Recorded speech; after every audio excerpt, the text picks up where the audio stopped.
call the meeting for the hearing for the public public hearing to order. Welcome, everyone. Would you please take roll? Ms. Atkins? Mr. Houston? Here. Mrs. McDaniel? Here. Mrs. Peterson? Here. Mr. Sorensen? Here. Mr. Wright? Here. Mrs. Sheffel? Here. Can I get a motion to approve the April 1st, 2024 budget hearing agenda? So moved. Second. Any discussion? Vote, please. Mr. Houston? Yes. Mrs. McDaniel? Yes. Mrs. Peterson? Yes. Mr. Sorensen? Yes. Mr. Wright? Yes. Mrs. Sheffel? Yes. All right, first item on the agenda is an opening statement. This public hearing is required as part of the district's certified budget. The notice provided to each resident shows the maximum total property taxes the district will adopt as part of the certified budget, which will be adopted by April 30th. The board secretary is hereby directed to enter any written comments into the record of this public hearing. For those of you in attendance, thank you, truly thank you for being here today. We value your input and are interested in hearing your comments. For those of you listening online, if you wish to provide comments, please submit those comments online. The board members will be provided a copy of the comments to review. If you are planning on speaking, please fill out the form on the back table, including your name and address, and hand it to the board secretary. Your names will be called in the order received. Each speaker will have a maximum of 5 minutes. Your public comments will be considered as part of the district's final budget decisions. As a reminder, board members are present to listen and to receive these comments. Board members will not engage in dialogue or respond to questions during this meeting, but may address issues that arise at a future board meeting. Superintendent Dr. Hazing will now address the public prior to opening up the oral comments. So this is a new process, so I just kind of wanted to preface that. So in the past, the process has always been the same. So in the past, we had to submit to the paper a copy of the proposed budget for the next year. And so the process has changed in the fact that last legislative session, the county now mails it out to every individual person. And so we've always had a board hearing. We've always published the proposed budget ahead of time. So nothing of that has changed. The only thing different is instead of you getting in the paper, now you got it in the mail. So really that's the only thing that's changed between what's happened in the past and what's happening now. One of the things to note is that the levy that you guys were provided in the paper was done, we ran right up to the deadline to do it. That was prior to the state actually approving our funding. So we had to put in there the maximum amount that we thought we would receive, which is a 3% increase. So that's why it's there, because once we publish that, if the state were to come back and say, oh, now you're gonna get if we published it at 2%, now they came back and said you're gonna get a 3%, we would never be able to go above a 2%. We can only go to what was published. And so we published at the maximum levy because the state didn't finish their budget in time. So we published it at the maximum. They came back, they approved a 2.5% levy. So actually what we're actually gonna, not at this meeting, but at the next meeting, we'll make a recommendation to approve a levy that's actually a little bit smaller than the ones that was provided to you guys in the mail. So just prefacing that. So the one that you guys were provided was the maximum one because the state hadn't finished their levy yet, or their budget increase yet.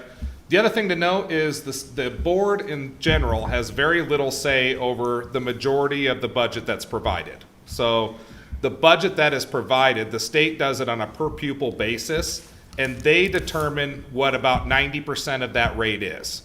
So they tell us, this is how many students that we're anticipating funding, this is how we're gonna fund it, this is what your property tax is gonna be. So the state is the one that does that.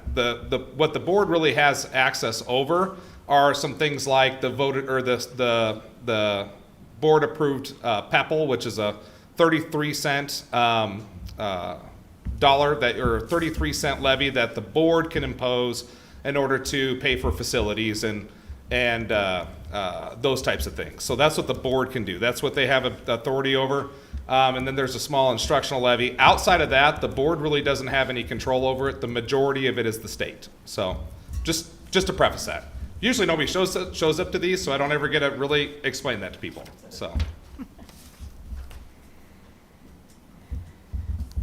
Okay, at this time, following the agenda, receive written comment. At this time, we have not received any written comment. We have not received any, okay. And then, at this time, did you receive any of the filled out forms for any oral comment? I have not. Is there anyone that would like to make an oral comment? Can we ask a question? The board may or may not answer, but if you would like to write down your name real quick, and then you can come up and ask your question. It's really just the assessment letter we all got. We're all having a hard time understanding what the numbers represent, especially the negative 14% on the back, but on the front it shows an increase. Yeah. I guess I don't know that I've seen it. Would you bring it up to me? Yeah.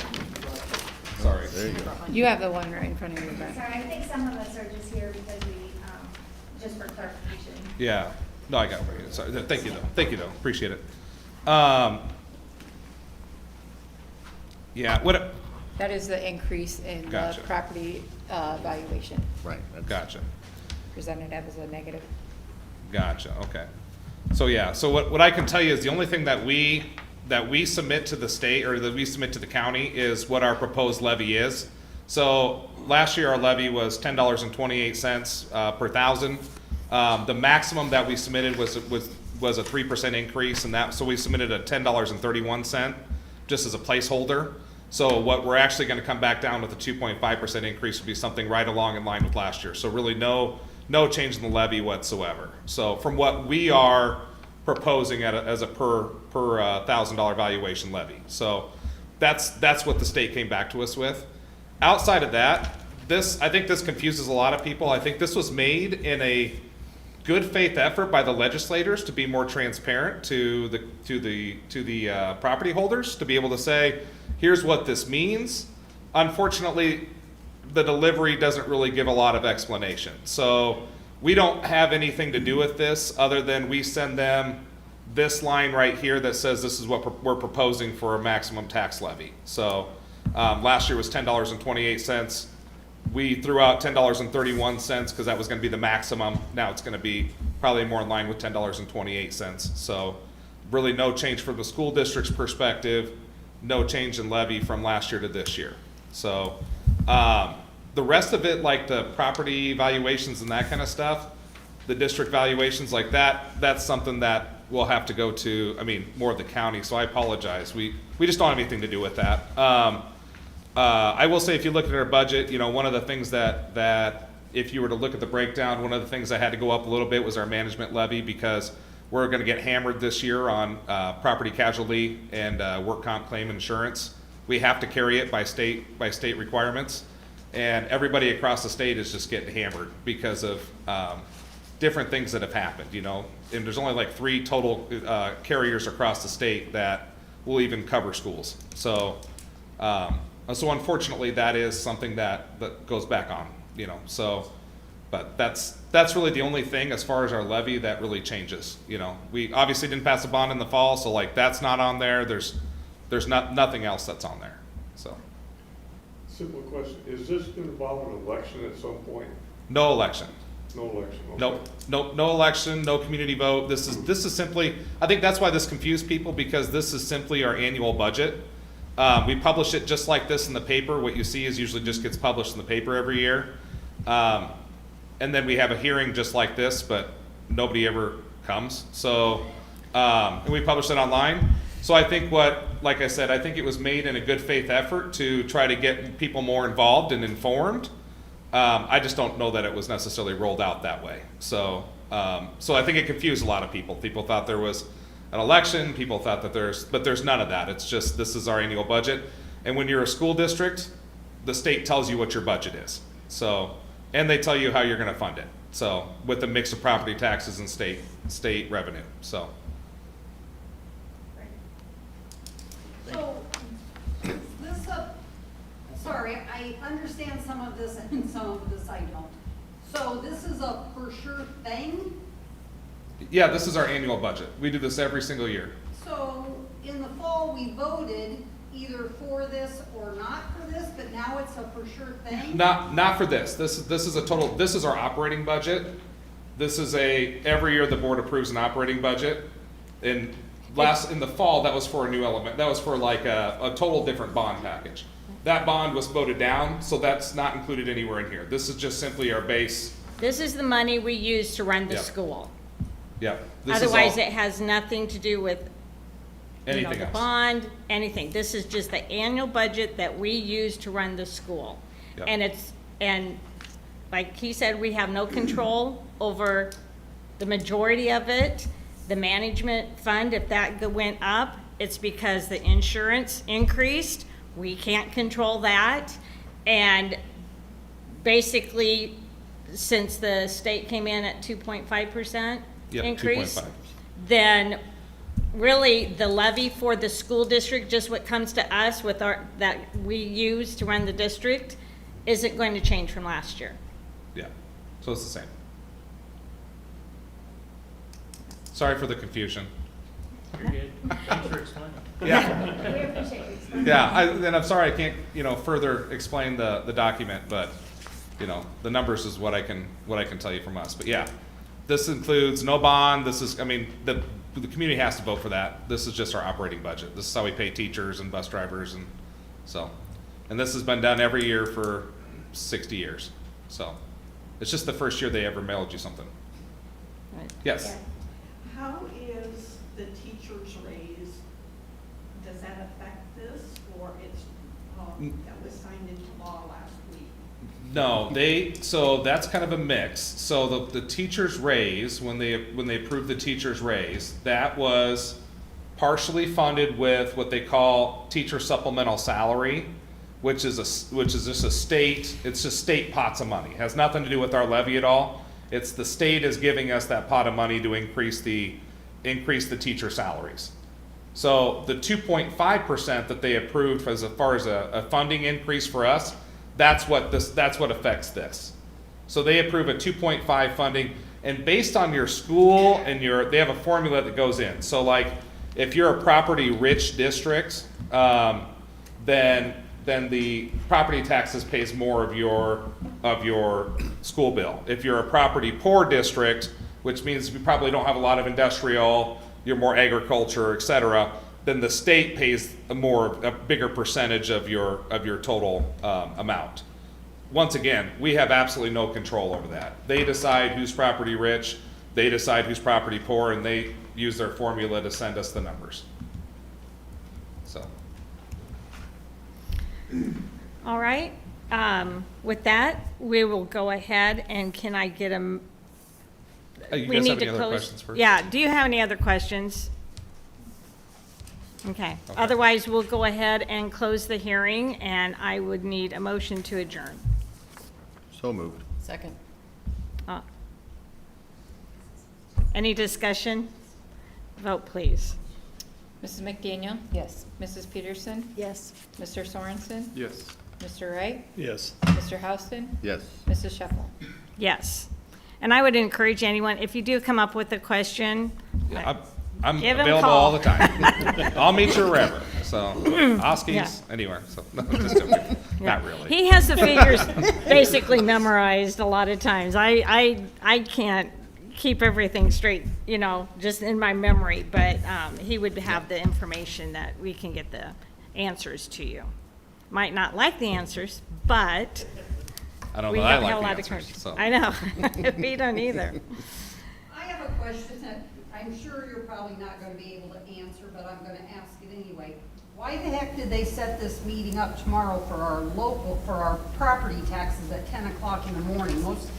I'm still working, I don't know about anybody else, but I don't know. We set our The meeting. county gets a choice, every entity gets a choice on when they set their public hearings. That is when the county set theirs. I would suggest reaching out to the county, for them having it at a time where tomorrow it's, already. yeah. We set ours in the evening on purpose, so that way people, if they want to attend, can attend. Right. So, That's actually the normal time.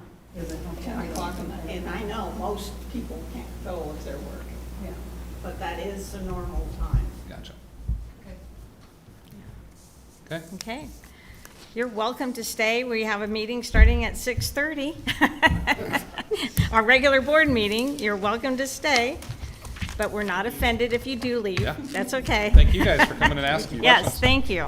Check on Lila, she's sitting out there. Did everyone sign in? No, they don't have to. Oh, okay.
He was giving good directions. Spicy over there. I am just kidding. Just kidding, but seriously. It was official business. Perfect. President Sheffel comes out swinging. When you're ready, you please take roll. Miss Atkins, Oh, microphone. I turned it on, I thought. Mr. Houston, Yes, here, present. Mrs. McDaniel. Here. Mrs. No one. Peterson. Here. Mr. Sorensen. Here. Mr. Wright. Here. Mrs. Sheffel. Here. Can I get a motion to approve the April 1st, 2024 regular board meeting agenda? So moved. Second. Any discussion? Vote, please. Mr. Houston. Yes. Mrs. McDaniel. Yes. Mrs. Peterson. Yes. Mr. Sorensen. Yes. Mr. Wright. Yes. Mrs. Sheffel. Yes. Commendation and good news. So we have visitors with us today for the Invention Convention with our very own Miss Lila Peterson. Yes. I'll kind of give her a little introduction. Do I need to speak into this? I have a loud voice. You're fine. They can pick. Okay. Can I pick you up? Hit the button again, Lisa. Yeah, I don't think it's on. There you go. There we Like that? My name's Lisa Szynski, and I'm the K-3 tag teacher. And I'm Tina O'Donnell. I do tag for 4th, 5th, 6th, 7th. Our district tag plan provides opportunities for all students, not just tag identified, and one of those opportunities is this Titan Hill Invention Convention. It is open to all students at Titan Hill, 2nd through 5th. This year at our convention, we had 8 2nd and 3rd grade inventors and 15 4th and 5th grade inventors. Most of the project is done at home on their own time, and Tina and myself just check in with them. And in addition to coming up with a unique idea, they are required to create a prototype of their invention. They document it in quite a lengthy logbook. It's a lot of pages they fill out. They design a poster board explaining their invention, and they present their project to judges, teachers, and students. The presentation itself is really worth mentioning. It's nearly 2 hours long for each session, and these young kids are talking to other adults, teachers, classmates, older students in the building, and they're just really selling their project, answering questions, doing demonstrations. It's really, really impressive to see. The convention held at Titan Hill was a regional competition, and it's part of a larger organization called the Independent Inventor Program. And through this organization, we are given a number of invitations to extend to a certain amount of students each year. This year, we were able to extend invitations to 2 2nd graders and 6 4th and 5th graders. And if they choose to accept to go on to the next level, then they present virtually with a cohort of inventors around the United States. They receive feedback from judges, and they compete for an invitation to the national competition. So we brought one of those high-scoring students this year, Lila Peterson. She's going to share a little bit about her invention. Hi, my name is Lila Peterson, and I love animals. I have 2 golden retriever dogs. I have 1 golden retriever dog and 1 Scottish Terrier. I really want to be a veterinarian when I grow up, and I want to show you my invention. So my invention is for dogs. So when you go on walks, you can give them water out of the dispenser, and then right here is the bowl, and you can pour it all in here, and then they can drink it. But when you're done, you can pour it in the grass if they can drink it all. This is the food, which has an extra seal on it, so then it doesn't get contaminated. And then this is a poop bag, so you can pick up their poop because you don't want them to die when they go in your yard. And then you can just put it back right here. This right here is the leash, and you can kind of just clip it here, and then you can unravel it and put it on your dog. So you kind of just fast and easy, and then you can wrap it right back up when you're done. And this is the little dog here, and I'm going to try to show you how you get this off.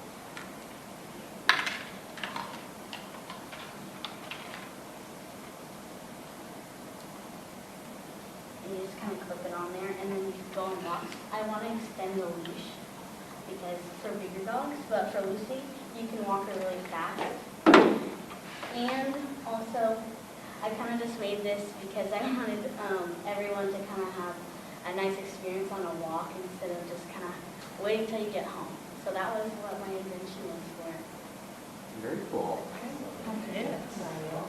And I shared a presentation, which I forgot to then bring up, with photos of each inventor's invention that you guys are welcome to look at if you'd like, but she really demonstrated what we saw that day. Kids of all ages, it was so amazing to see their ideas, talk about their ideas, really just the speaking skills were so impressive. I know both my daughters love doing the invention Oh, convention. yes. So Brandon's done it 2 years now, Reese has done it, so this year. So they have a great time with it. It's fun to see returning inventors, and then we had a lot of new faces this year as well. Awesome. So great ideas. Good job. Well done. Well done. Very You good. didn't have Carter help you out? No. No. I double shovel last year. Yeah. You did. Oh, you did, I remember that. Natural born salesman there. Yeah, he is. Lila, you did awesome. And it's really neat to see her in her sharing just say, I want to do this next, and I would improve this, and just building that growth mindset. How long does each student have with the judge? Does it just depend on the questions that they ask? Yeah, so the judges have a scoring guide or rubric that they go through just to make sure that the ideas are original, that their board has everything on it, that they've done their log. And so, yeah, it does just depend on what questions they decide to ask. How did you come up with this, solution to this problem? And, Right. how did you make it? And things like that. So And then the folder that are those like templates that they have to fill out, there's questions and they have to fill it out and. Yes, I think there's roughly 20 questions or so. Okay. And then they have to also then tell how, like, what didn't work well, and what could you do better next time, or what did you have to change to get it to work the way you wanted. And the logbook comes from the Independent Inventor Program, and this is what, if they do go on to state or nationals, this is a requirement that they have to fulfill for that level. I see. And then are you going on to state then? Oh, yeah, I think so. I don't know yet. I'm not really sure about the letter. It just said congratulations, but I can't remember. Yes. We were out of town when all that stuff was supposed to be turned in, so we'll see. It happens at a busy time of year. She was invited to state, and we told her next year she could either choose to add on to this invention and re-present, or she could come up with a whole new idea. So we'd love to have her back next year. Well, thank you. You did a great job. Very well done. Did you get a picture of him? Oh, you got one? Okay. Okay. Never mind. We're good. All right. Thank Thanks you. for Yes. coming.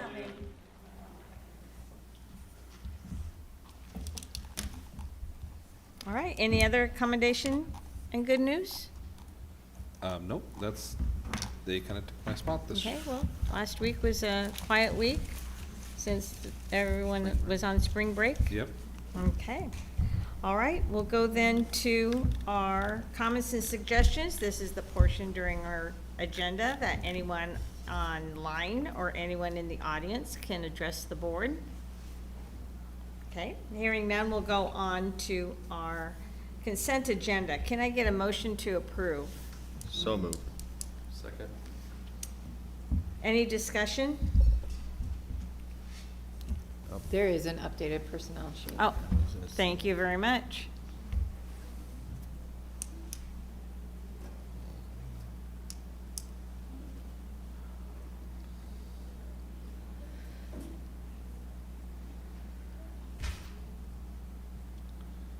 So we did have 2 resignations today from down at Kraft elementary teachers, so they're up there. And the third. Beth Ward. And the third, and then Beth Ford is going to resign from her middle school health teacher position. So 3 resignations today.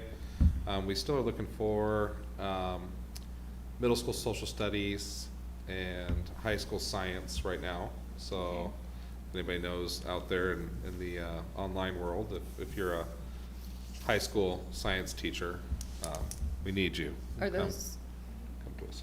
and are those all resignations or some of those retirements? Beth Ford is retiring. The other two are leaving for personal reasons. Okay. So, Do we wait till Aaron comes back, or can we go ahead? I think you guys go ahead. Okay, Please, please. all right. So any discussion? No. Vote, please. Mrs. McDaniel? Yes. Mr. Sorensen? Yes. Mr. Wright? Yes. Mr. Houston? Yes. Mrs. Shuffle? Yes. All right, so 6.01, superintendent report.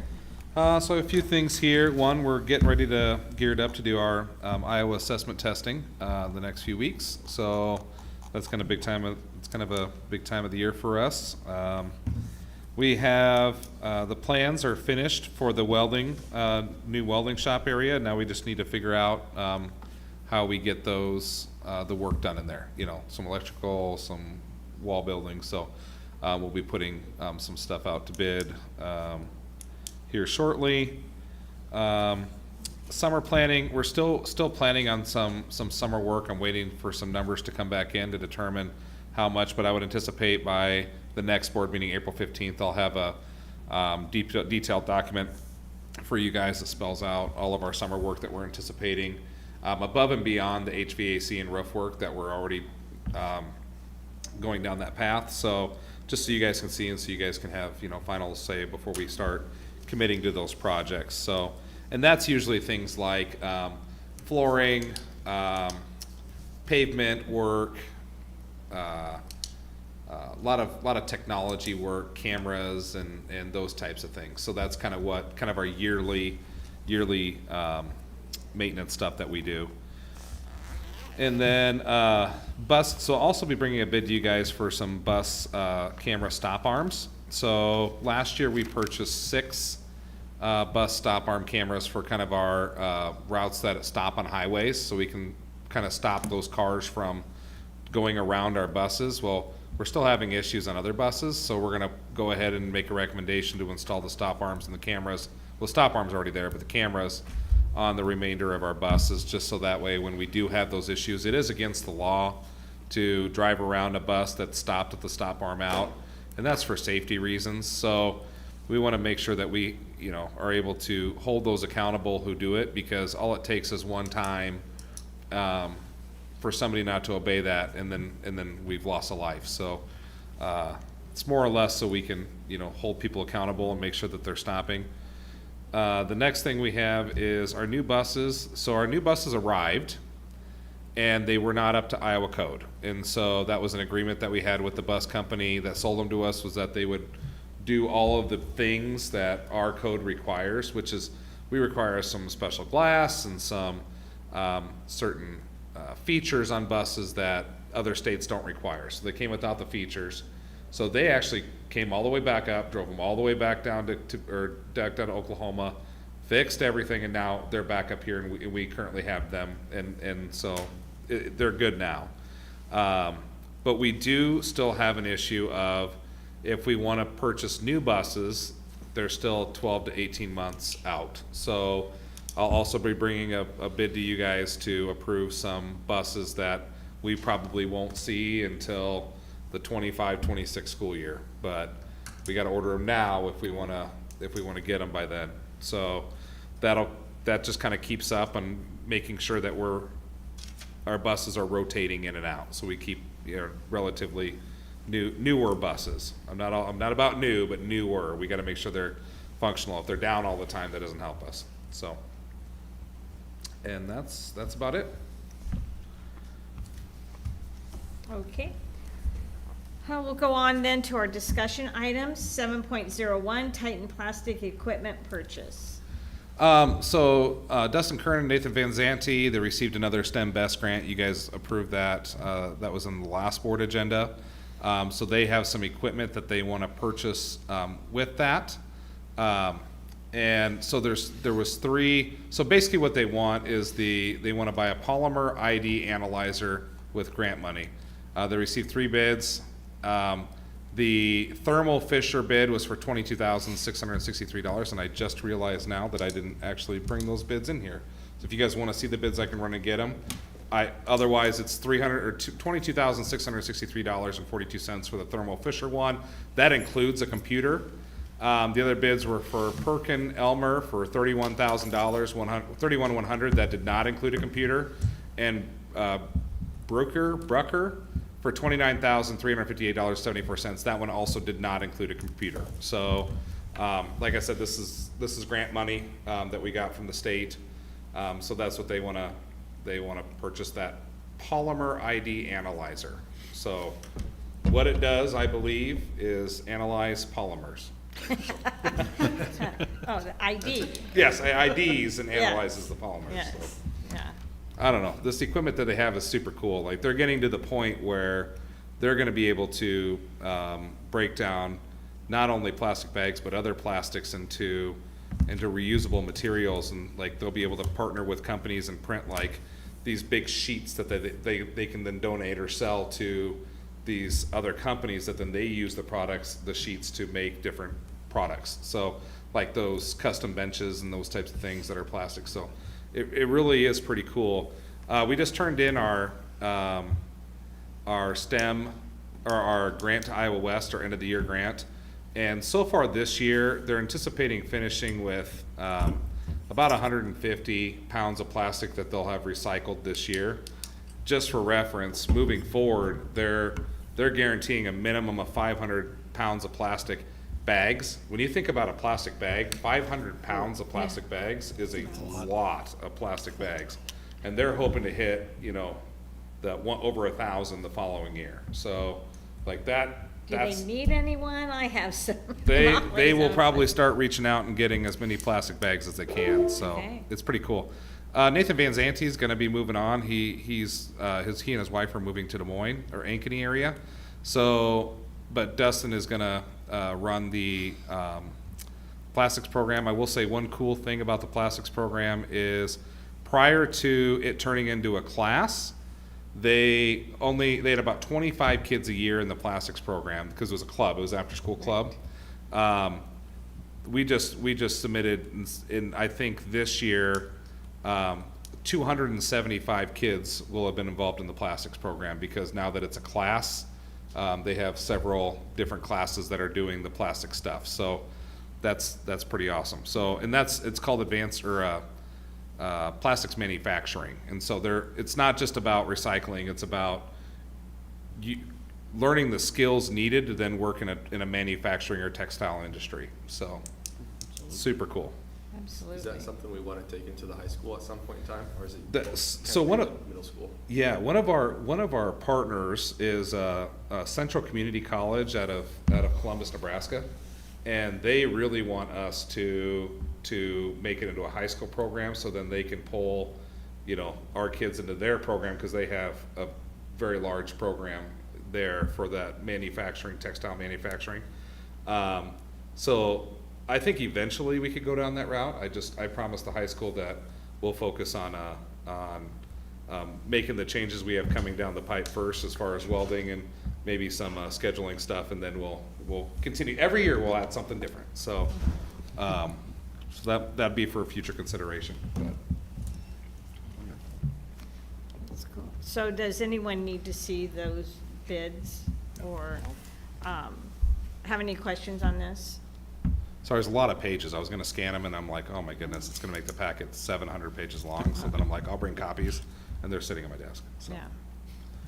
Yeah. If ordered, how soon will they get this? Do you know? So this is actually a refurbished system. That's why it's significantly cheaper than the other ones. So they have it on hand. It would come right away. Okay. So. Okay. All right, any questions? All right, we'll go then to 7.02, health insurance renewal. So you guys have a copy. So you guys have not, the board here has not approved health insurance as long as I can find out. So, however, health insurance is one of the biggest expenses that we have as a school district. I mean, to the tune of over $4 million a year $4.5 million a year, as a benefit. So I want to make sure that you guys are at least have a say in the benefit package that we're providing. And so what I'd like you guys to do is take a look at, our renewal came back, and it came back at like a 20, I think it was like 23% increase this year. And so 22 to 23. And that was too much. That was $1 million increase. And so we sat down with a couple teachers, a paraeducator, one of our lead custodians, and one of our administrative assistants. And because I wanted to have even though insurance is not a negotiated deal, however, we do want input. We want people to be able to have some say or give some feedback over the benefits that we provide. So this benefit in particular, we went back, and we currently have a $2,000 out-of-pocket max, and we use a company called Gravy Insurance as our insurance provider. We've had them for 2 years. They do a great job, but their renewal just came in too high. So then we looked at lots of different options, and the one we landed at was the highlighted one right there. That would be a switch from Gravy to Wellmark, Blue Cross Blue Shield. The plans remain the same as far as a network that they're in. Largely all the coverages remain the same, from prescription to health and everything else. That all remains the same.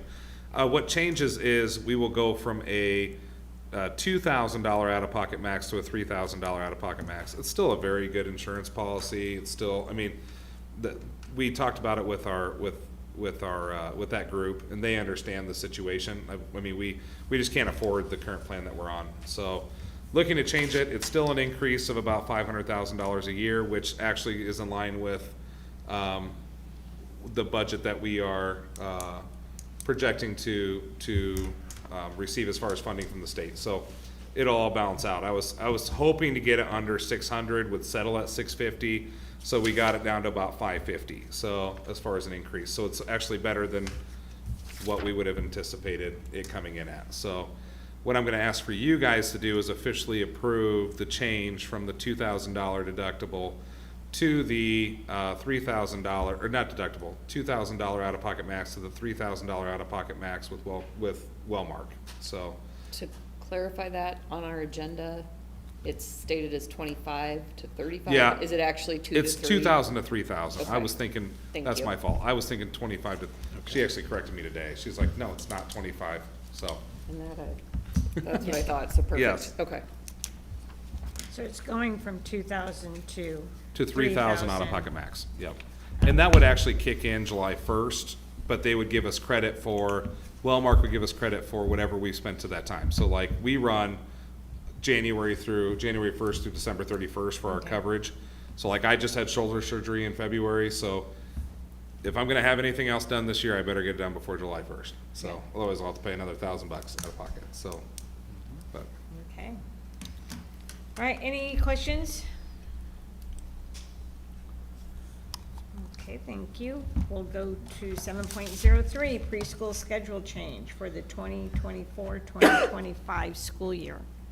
So one of the things that we always want to continuously do, and I know that change is always hard, but I think it's good to review programs on a yearly basis. So one of the programs that we reviewed last year, and I got a lot of feedback on, was that, and this is what I shared with the board too, clear back when we met in September of last year, September of 22, was I shared with the board one of my priorities was early learning. And talking with parents, and one of the things that we struggled with here was we didn't have enough preschool opportunities for parents, or like the schedules didn't align with a lot of our parents. That was a lot of the feedback I was getting.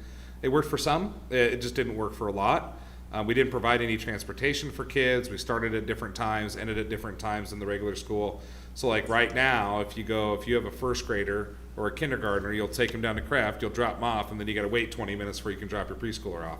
And then you gotta be back in 2 hours to then pick up your preschooler again. So a couple things that we're looking to change. One is I wanna start and end the preschool day with the rest of the school. So they all start at the same time, they all end at the same time. We still have to, because the state only provides funding for half-day programs, we're still gonna have a mix of all-day programming and half-day programming, And surprisingly, we surveyed parents, and there were quite a few parents that still wanted just half-day programming. You know, that's just a little, for their babies, that's a little too long to be in school all day. So offering the variety is good, but by starting and ending with the rest of the school day, now we can offer transportation. So my kid rode a bus as a preschooler. I always felt perfectly safe with her on the bus. Not everybody's going to choose that. But if we have a parent right now who's unable to transport their student, like, because right now, if you wanted to send your kid to Lewis Central preschool, and it's a half-day program, you would have to be able to be free with twice within a 2-hour period to come drop off and pick up. If you could, for instance, have your kid all ride the bus to school and then just make a midday, you know, a lunchtime pickup, and then take them to their daycare, that's easier. Or if you could drop them off midday and then they ride the bus home at the end of the day, that's easier. It just takes out one of the, and it, like I said, not all parents are going to opt into that. I think we had 8 or 10 total parents that marked that they would be interested in busing, but that's 8 or 10 parents that wouldn't have had that option before. So by aligning allows us to do that. I will tell you, one of the things that came up that was a concern is we are required by the state to provide professional development for our teachers, because in order for them to receive the state funding, so they have to participate in like 8 sessions throughout the year of this professional development. A lot of the smaller schools around us do that by taking like Wednesday off. So like there's no preschool on Wednesday. They have other days, or we have preschool Monday, Tuesday, Thursday, Friday. There's just no preschool on Wednesday.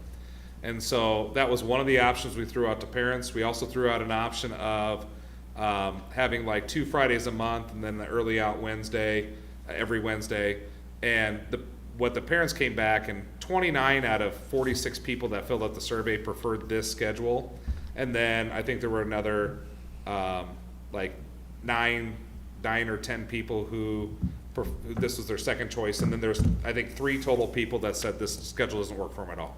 So, and that was regardless, like any of the options we provided, we had some that were peppered out. So this is the one that was selected the most. This would give our teachers every Wednesday. Another thing our teachers do is our teachers are early access. They are the ones that help identify and get students who need that early intervention. They work with AEA to get them into services. They're the ones that do the home visits. They're the ones that work with parents. They're the ones with, so we don't have a lot of that additional support. And with the AEA restructuring, who knows what that support's gonna look like. And so, be busy. They're essentially getting no planned time Monday, Tuesday, Thursday, or Friday. They'll get a lunchtime, and then that'll be it. Outside of that, it's go the whole time.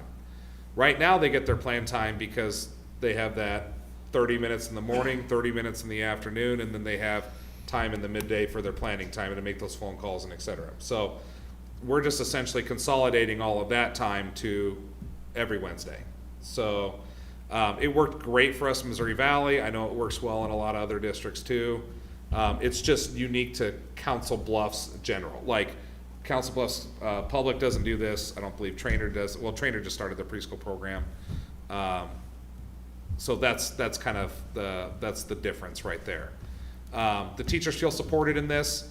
The other option is to really just kind of do what Council Bluffs does, and you just go Monday through Friday, 8 to 4, no break, no plan time. And I will tell you, I'm not sure if we would be able to sustain that kind of program here, because our, I mean, it's really hard. I'm not criticizing Council Bluffs. That's just very hard for teachers to do. I mean, they need plan time, they need collaboration time.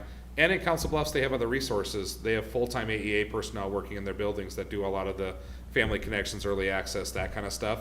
We just don't have that. And so our teachers are required to do that. So this provides them the time to do that. Another thing we're going to do is we have some funding from Iowa West Foundation that funds all-day programming. And it's meant to fund all-day programming for students who qualify based on income. And what I'm going to do is I'm going to open up all-day programming.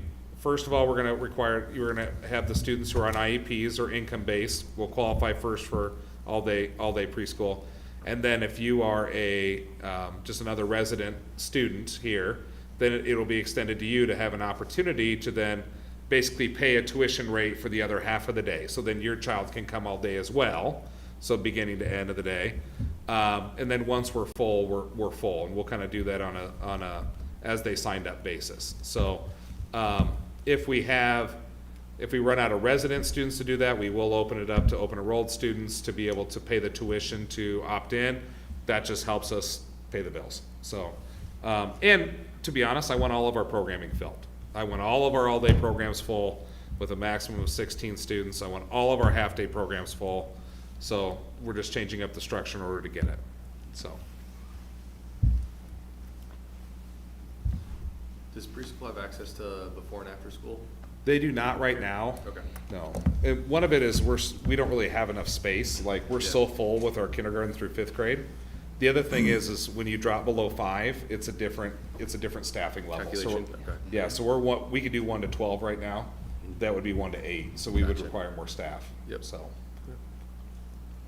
In an ideal world, we'd have the space and have a preschool daycare too, so. And how many students do we service that attend? So we have space for 32, 64, what's 3 times 16? 48. 48. 64, 48. So we have space for about 112 students. We currently service about 80 on a yearly basis. So, I mean, there's room for 30 kids. So we're hoping by changing up the schedule, we're gonna be able to pull in, The more ones students. that can, drop them Yep. off or ride the bus. Where Correct. before, if parents are working and can't get that time off, Yep. so.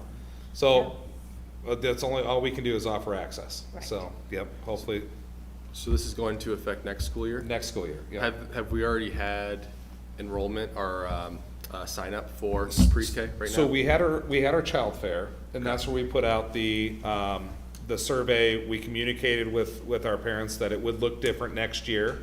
I wouldn't let them, once this was decided last week, or right before spring break, I said, you know what, it really needs to go to the board first to make that decision. So once the board makes a decision, tomorrow morning, we'll shoot it out through all of our social media, webpage, send it to parents, so. And then, we already have a list of like 64 kids who wanna be in. We'll see if we can get a few more. I mean, there is a difference between students who participate in preschool classes and students who don't, as far as their ability to be successful, their ability to adapt and make friends, their ability to self-regulate in a classroom setting. There is a difference. So if the more students we can get into preschool, the more opportunity, and the thing is this doesn't necessarily eliminate, we have a lot of other good preschool options in the area. Iowa Western, Heartland, Learning Journey. yeah, Learning Journey, CB Early Learning Center, and then St. Albert as well. Like, they all have great preschool programming. This just offers another option, so. So are there any questions? So we no longer have a wait list for the preschool? Because I thought that was it, because We- when my kids went, it was like a miracle to get them into it. Because no one else could get their kids in, but now it's no longer the issue? We have not had a wait list. So anybody that wants to enroll, if you're an open enrolled student, we put you on a wait list because we want to make sure that we have room for resident students first. It's the same thing we do with our regular programming. So right now, I got a list a mile long of kids who want to open enroll in the district, but we are going to see what our enrollment does first. So that way we don't, overflow classrooms and that kind of stuff Yeah. with open enroll. So we need to serve our resident students first. I want to serve all students, but we have to prioritize our resident students, Okay. so. The other thing too is in the past, when your kiddos would have been preschool age, we had a different grant as well. Okay. That we had to provide to low-income students, and we could not bring anybody into that program that was I think not a low-income student. That's what was going on. Or an at-risk, so if they didn't qualify for that, they could not be in specific Yeah. classrooms. When we went to renew that grant, we did not requalify for it, so Okay. that part has gone away and opened up our classrooms too. I will say though, when we went to a private preschool, which was great, but when they went to LC's preschool, that they exploded when it came to education. It was amazing. Yeah. So, Our preschool teachers are very, very talented, and our Yeah. paras are very talented, so. yeah. So, that's the biggest thing right now, is trying to figure out how do we continue to staff that at a level that we can be full, because there are requirements for, we have to have, one person per, 9 students. So it's hard to make sure we can stay within ratio. So if you're a paraeducator or want to be a paraeducator out there, please reach out. We would love to have you on our preschool programs with our littles. So. Absolutely. I know with my kids, we went to a private preschool, couldn't get into Lewis Central, and I'm the one that drove them there and picked them up, and we did that 4 kids in 9 years. So I get it. I always wish that Lewis Central had the preschool, that I could stay in the district instead of going, and this would have been great. So hopefully parents will jump on that. All right, we'll go then, our last one is 7.04, HVAC programming, optimized systems. So you will see, you guys do have contracts, or a copy of the contracts in your packet. So this is for optimized systems. Is, if you guys remember, they've kind of come along with Project Advocates to create more efficient systems for us, and they're the ones that are kind of pinpointing like that, or that are taking the lead on like that front end system, all the integration, everything like that. So these 3 contracts would one, create for us that front end system that is adaptable to any type of equipment. So you can buy a proprietary front end from Train or different companies, but then you're stuck using that equipment. So this is building and I'll let Brett correct me if I'm wrong on any of this, but this would allow them to create kind of a wide open network that we can put any kind of equipment in. Not only that, but we'll be able to connect it to all of our buildings. So all of our buildings can run off the same system, and then we'll be able to use any equipment on them. So that's what that first one is. The second one is when we put in the gymnasium RTU, which is, remember, we're taking the gymnasium off of the chiller system and we're putting a gas HVAC unit in there. And so this is going to program that and connect that to the front end, and then same thing with the high school chiller, because we're going from 1 chiller to 2 chillers for kind of 2 smaller chillers for redundancy. So then that helps reprogram all of that. So, and if you guys have any questions on this, that is my extent of my knowledge on this, so I'm going to turn it over to Brett if you guys have any other questions on this subject. Okay.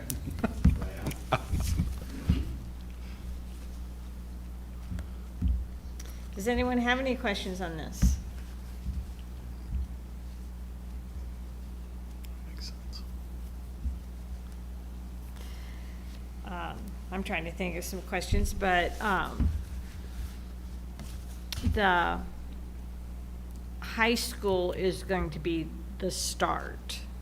Do we have any other equipment that can be tied into this right now, or is it going to be with replacing other buildings? I believe currently, it's not 100% you can hook up to it, but a large amount of the other facilities and their equipment are already capable of starting to talk to the front end system. Okay, good. Okay. All right. Because I know that they can remote and look at some things, but it's like piecemealed. So. Start bringing it all to one screen. Facilities team will have the ability to monitor each building, get warnings for each building, to tell you exactly where the problem is. They don't have to search for it. So it's just a much better control and monitoring system. All right. Any other questions? Okay, thank you very much. Comments and suggestions. This is the second time during our agenda that anyone in the audience or anyone online who's listening in could type something in to address the board. Hearing none, we'll go then to our action items. 9.01, Titan Plastics Equipment Purchase. Madam President, Mr. Houston. I'd like to make a motion to approve the purchase of a polymer ID analyzer from Thermo Fishers for $22,633. $663.42. Second. Any discussion? Vote, please. Mrs. Peterson? Yes. Mr. Sorensen? Yes. Mr. Wright? Yes. Mr. Houston? Yes. Mrs. McDaniel? Yes. Mrs. Shuffle? Yes. 9.02, health insurance renewal. Madam President, Mr. Houston. I'd like to make a motion to approve the change in health insurance coverage from Gravy to Wellmark and increase the out-of-pocket maximum from $2,000 to $3,000. Second. Any discussion? Vote, please. Mr. Sorensen? Yes. Mr. Wright? Yes. Mr. Houston? Yes. Mrs. McDaniel? Yes. Mrs. Peterson? Yes. Mrs. Shuffle? Yes. 9.03, preschool schedule change for the 2024-2025 school year. Madam President, Mr. Houston. I'd like to make a motion to approve the change to the preschool schedule as provided for the 2024-2025 school year. Second. Any discussion? Vote, please. Mr. Wright? Yes. Mr. Houston? Yes.